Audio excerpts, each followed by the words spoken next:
Raila Odinga oo mar kale ku guul dareystay xilka gudoomiyaha Midowga Afrika kadib marka uu ka guuleystay dhigkiisa Ali Yusuf oo kala soo jeedo dalka Djibouti. Raila Odinga oo soo dhaweeyay isagoo aad ugu hambaliyay gudoomiyaha cusub ee Midowga Afrika Ali Yusuf. hadduu dad horumar helo ducdiisa ku caanadhamo siday dadnimadu ahayd ma sha Allah lagu dara waa maxay dayma quuri waagu dalkaygan tagay hirgalay ishii cawridu ka dhaday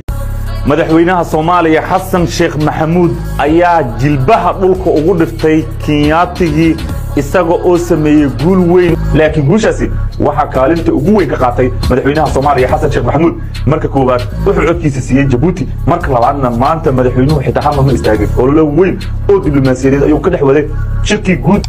golaha Midowga Afrika ee ka qabsoomay magaalada Addis Ababa ee dalka Itoobiya madaxweynaha Xasan Sheekh Maxamuud dawladda Djibouti gacan weyn oo marnaba aan la dheelsan karin oo mid walaalnimo ayuu maanta u fudiyay isagoo in allaale inta uu diblomaasiyadda kari karay oo Allah u sameeyay